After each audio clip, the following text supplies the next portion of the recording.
مولاي صل وسلم دائما أبدا على حبيبك عليه وعلى آله وأصحابه أجمعين. الدين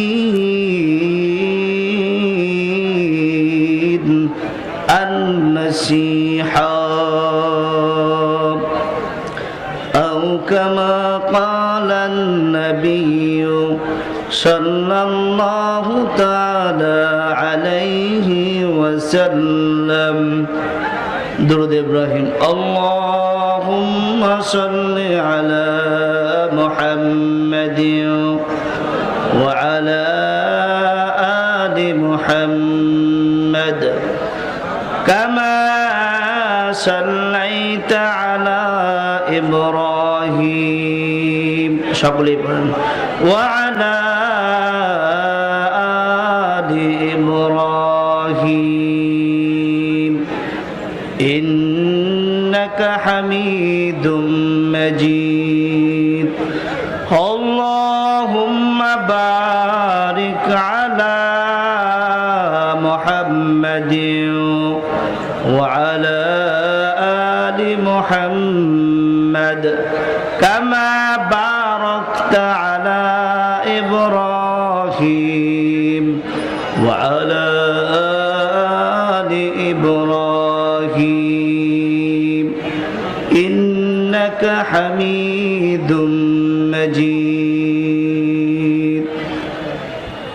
উপস্থিত আজকের আশরাফুল উলুম মাদ্রাসার পক্ষ থেকে উদ্যোগে হাফেজ ছাত্রদের দস্তারবন্দি উপলক্ষে 34তম 3 দিন ব্যাপী 34তম ঐতিহাসিক মহাসম্মেলনের উপস্থিত সকল জনতা, আজকের দিনের সভাপতি, অতীতের সকল দিনের প্রধান অতিথি সভাপতি সহ আজকের সকল অতিথিবৃন্দ, আল্লাহ সুবহানাহু ওয়া তাআলার দরবারে আমরা সকলেই শুকরিয়া জ্ঞাপন করি যেই মহান রব্বুল ইজ্জত আজকের এই বড় মজলিসের মধ্যে আমাদেরকে উপস্থিত হওয়ার তৌফিক দিয়েছেন। এই জন্য আল্লাহর দরবারে শুকরিয়া আদায় করি আলহামদুলিল্লাহ। আমরা আরো জোরে বলি আলহামদুলিল্লাহ। এই মজলিসে আসতে পেরে আমরা কি খুশি না বেজার? আমরা সকলেই খুশি। আমাদের প্রধান মেহমান যিনি আসতেছেন, উনি যেই কথাগুলো বলবেন আমরা আখিরি মোনাজাত পর্যন্ত থাকব এবং দস্তারবন্দি হবে, হাফেজ ছাত্ররা পাগড়ি পাবে।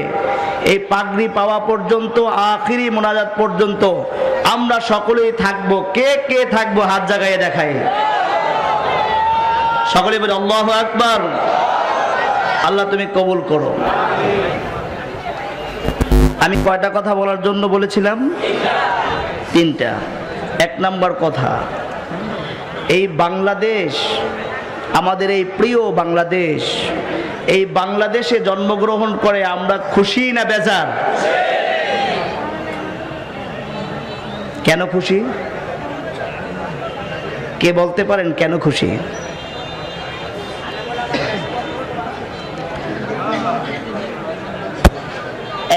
সপ্তাহ থেকে 1.5 সপ্তাহ আগের একটি রিপোর্ট, বিশ্বের এমন কোন রাষ্ট্র নাই যেই রাষ্ট্রটি তিনি ভ্রমণ করেন নাই। তিনি বলেছেন, আমি বিশ্বের সমস্ত রাষ্ট্র ভ্রমণ করেছি, দেখেছি বিশ্বের সমস্ত মুসলমানরা বাংলাদেশের তৌহিদি জনতার দিকে তাকিয়ে আছে, বিশেষ করে ওলামায়ে কেরামের দিকে। কাদের দিকে?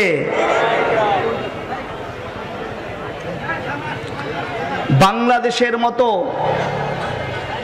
কওমি মাদ্রাসা, এত সুন্দর কওমি মাদ্রাসা, এত সুন্দর নিজাম সিস্টেমের মাদ্রাসা পৃথিবীর মধ্যে আর কোথাও নাই। আলহামদুলিল্লাহ বলেন।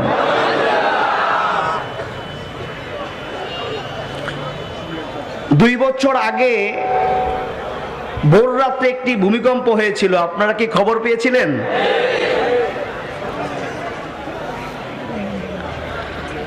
যেই মানুষগুলো 10টায় ঘুম থেকে ওঠে না, কানে পানি দিলেও ঘুম থেকে ওঠে না, এই মানুষগুলো ভোর রাত্রে লাফ দিয়ে উঠে বিল্ডিং থেকে নাইমা মসজিদে গেছিল, মনে আছে কি নাই? ইমাম সাহেব তো চিন্তা করছে গত শুক্রবার যে আলোচনা করছিলাম ওই আলোচনা মনে হয় খুব তাসির করছে। আলোচনা তাসির করছে না আল্লাহ তাআলার ধাক্কা তাসির করছে? ধাক্কা তাসির করছে। আল্লাহ সুবহানাহু ওয়া তাআলা দেখিয়ে দিয়েছেন, ও পৃথিবীর মানুষ শোনো, ও বাংলাদেশের মানুষ শোনো, যেই নাস্তিকতা তোমরা করছো, যেই বেহায়াপনা তোমরা করছো, সেই দিনটি ছিল 31st ডের পরের দিন, মনে আছে কিনা? তোমরা অপকর্ম করতে করতে এমন একটা পর্যায়ে গিয়েছিলা, এই বাংলাদেশের তৌহিদি জনতা পীর আউলিয়ার দেশে থেকে এই অবস্থা তুমি করবা, আল্লাহ সুবহানাহু ওয়া তাআলা পছন্দ করেন নাই। আল্লাহ ধাক্কা দিয়ে দিয়েছেন, বদমাইশ বন্ধ কর তোদের এই অরাজকতা বন্ধ কর। আল্লাহ সুবহানাহু ওয়া তাআলা লারা দিয়ে দিয়েছেন। আমরা বিশ্বাস করি ওই দিনটায় যদি, ওই সময়ে যদি আমাদের এই বাংলাদেশের 40,000 এই ছোট্ট ছোট্ট কওমি মাদ্রাসার মধ্যে যদি হাফেজ ছাত্ররা কোরআন শরীফ না পড়তো, আমরা বিশ্বাস করি সেই দিন বাংলাদেশের অপরিকল্পিত এই ঢাকার শহর নিঃশেষ হয়ে মাটির সাথে মিশে যাইত। আমরা বিশ্বাস করি আজকের সেই নাবালক ছোট্ট ছোট্ট ইয়াতীম বাচ্চারা সেদিনকার কোরআন তেলাওয়াত করার কারণে এই পবিত্র ভূমি বাংলাদেশের এই ভূমিতে আল্লাহ সুবহানাহু ওয়া তাআলা লারা দিয়ে সতর্ক করে দিয়েছেন, ঠিক, কিন্তু আমাদের এই দেশকে ধ্বংস করে দেন না। এই মাদ্রাসাগুলোকে ভালোবাসবেন তো? অনেকে বলে না, জোরে বলেন ভালোবাসবেন তো?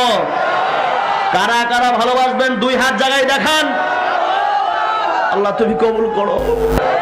নারায়ে তাকবীর। 1 নাম্বার কথা গিয়েছে, 1 নাম্বার কথা শুনেছেন কি? কওমি মাদ্রাসাকে কি করতে হবে? শুধু আশরাফুল মাদ্রাসাকে না, সব মাদ্রাসাকে, সব মাদ্রাসা। 1 নাম্বার কথা শেষ। 2 নাম্বার কথা হচ্ছে, আপনারা শুনেছেন, আমি বাংলাদেশের সকল মানুষদেরকে ধন্যবাদ জানাই। 2-3 দিন আগের সংবাদ আপনারা অনেকে শুনেছেন, বাংলাদেশের আমরা পত্র পত্রিকা সকলে শুনেছি, জেরুজালেম, ফিলিস্তিনের জেরুজালেম, বাইতুল মুকাদ্দাস এলাকা এরিয়া, সেই এরিয়াটাকে আমেরিকার ডোনাল্ড ট্রাম্প সে অবৈধভাবে জেরুজালেমকে, অনেক বছরের ফিলিস্তিনের সেই অংশকে ইহুদিদের জন্য ঘোষণা করেছে। বাংলাদেশ সহ বিশ্বের আনাচে কানাচে সকল মানুষ প্রতিবাদ করেছে কিনা? আমি সেইখান থেকে আমি বাংলাদেশের প্রধানমন্ত্রীকেও ধন্যবাদ জানিয়েছি এবং এখনো জানাচ্ছি। বিশ্বের মধ্যে কয়েকজন লিডারের মধ্যে আমাদের বাংলাদেশের প্রধানমন্ত্রীও সেইখানে জানিয়েছে, ভালো কাজ করলে অবশ্যই ধন্যবাদ দেওয়া উচিত। সেখানে সে জানিয়েছে যে বিশ্বের মুসলমানদেরকে, বিশ্বের মুসলিম দেশগুলোকে এক হওয়া উচিত। সেখানে সে ধন্যবাদ পায় কি পায় না? এই কাজটা অবশ্যই সে ধন্যবাদ পায়। ভালো কাজ করবে ধন্যবাদ দিব, খারাপ কাজ করবে প্রতিবাদ করব। এটার নাম হচ্ছে মুসলমান, এটার নাম হচ্ছে কি? এটা আমাদের অধিকার, এটার নাম হচ্ছে গণতন্ত্র। আমরা এটা করব। তো ভাইরা, আমরা 2 নম্বর কথা হচ্ছে, আমরা এই বাংলাদেশকে ভালোবাসবো। বাংলাদেশকে ভালোবাসার অর্থ হচ্ছে আমরা পরস্পর সকলে ভাই ভাই। রাসূল আকরাম সাল্লাল্লাহু আলাইহি ওয়াসাল্লাম বলেছেন, তোমরা সকলে ভাই ভাই, তোমরা পরস্পর মিলে একে একে বাস করবা, সকলেই ভাই, সকলেই ভাই। একজন ভাইয়ের সাথে আরেকজন ভাই যেইভাবে আচরণ করে, আমরা সকলেই ভাই ভাই আচরণ করব। আমরা যাই যে বলি না কেন, যেই দল বলি না কেন, আমরা সকলে কিন্তু এক দল। সকলে কি? মানুষ বলে তাসুরুল মারউ বিযহাবিল লায়ালি ওয়া কানা যিহাবুহুন্না লাহু যিহাবু। দিন যায় রাত আসে, রাত যায় দিন আসে, মানুষগুলো পর্যায়ক্রমে খুশি হয়ে যায়। কিন্তু যখন মানুষের দিন যায় রাত যায়, তার খুশি হওয়ার কথা না, কারণ রাত যাওয়া দিন যাওয়া মানে তার জীবনের একটি অংশ চলে যাওয়া। ঠিক কিনা? আমরা পর্যায়ক্রমে কি বড় হই না ছোট হই? সামনে থেকে কয়েকজন বলবেন, আমরা পর্যায়ক্রমে বড় হই না ছোট হই? মিল হয় নাই। অনেকে বলছে বড় হই, অনেকে বলছে কি ছোট হই। আপনি কি বড় হইতেছেন না ছোট হইতেছেন? আপনার ছোট ভাই ছোট না আপনি বড়? আপনার ছোট ভাই ছোট না আপনি ছোট? এই প্যাচ লাগাই দিচ্ছে, দেখছেন? ছোট ভাই ছোট, এই বড়, এই হচ্ছে এক অর্থ। আর এক অর্থ হচ্ছে আমরা পর্যায়ক্রমে বড় হই না, বরঞ্চ পর্যায়ক্রমে আমরা ছোট হই। যার বয়স 60 বছর, তার যদি হয় 50 বছর, সে হায়াতের দিক থেকে ছোট হলো না বড় হলো? আর যার বয়স 60 বছর, তার আল্লাহ তাআলা লিখে রেখেছেন, আর তার যদি 10 বছর হয়, এখন তার হায়াতের দিক থেকে সে বড় না 50 বছরের ব্যক্তি বড়? 50 ব্যক্তির বছর হচ্ছে ছোট, আর 10 বছরের ব্যক্তি হচ্ছে কি? ঠিক কিনা? মানুষ এদিকে যায় সেদিকে যায়, বাজারে যায়, দোকানে যায়, কয় তুমি কই যাও? কয় বাজারে যাই। কই যাও? মসজিদে যায়। কই যাও? বেড়াইতে যায়। কই যাও? বিয়ের বাড়ি যায়। আসলে মানুষ পর্যায়ক্রমে কই যায়? বিয়ের বাড়ি যায় না কবরের দিকে যায়? আমরা সকলে কিসের যাত্রী? সবাই কোন দল? সকলে কোন দল বলেন? কবরের দল। সবাই কার দল? তুমি দুনিয়ার মধ্যে যেই দল করো না কেন, তুমি যেই অংশগ্রহণ করো না কেন, দুনিয়ার দিক থেকে যেই রাজনীতির অংশগ্রহণ করো না কেন, তুমি যা যা করো করো, কিন্তু সকলে মৃত্যুর দিক থেকে সকলে আমরা মরার দল। ঠিক না? আমরা সকলে কি দল? তাহলে এই দুনিয়ার ছোট্ট মোট্ট দল নিয়ে আমাদের কোন দল করার দরকার আছে? অলিপুরি সাহেব দামাত বরকত বলেছিলেন, উনি নাকি একবার এক ভ্রমণে গিয়েছেন, বলছেন যে আপনি কোন দল করেন? কয় আমি কোন দল টন্দল করি না। কোন দল মানে কি? গ্রামগঞ্জের বাসায়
দানগুলোকে কবুল করে নেয়।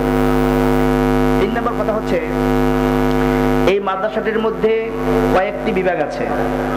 1 নম্বর বিভাগ হচ্ছে কিতাবখানা, 2 নম্বর বিভাগ হচ্ছে হেফজখানা, 3 নম্বর বিভাগ হচ্ছে নাজেরা বিভাগ, 4 নম্বর বিভাগ হচ্ছে নুরানি বিভাগ, 5 নম্বর বিভাগ হচ্ছে জেনারেল বিভাগ। কি বিভাগ? জেনারেল বিভাগ। জেনারেল বিভাগ মানে আমাদের 5ম শ্রেণী পর্যন্ত গভর্নমেন্টের অধীনে আমাদের সমাপনী পরীক্ষা হয়। এটা হচ্ছে নুরানির অধীনে, আমরা নুরানিও পড়াই। আবার ঠিক এই স্কুলে একটা ছেলেকে 5 পর্যন্ত পরীক্ষা দেওয়ার সুযোগও করে দিই।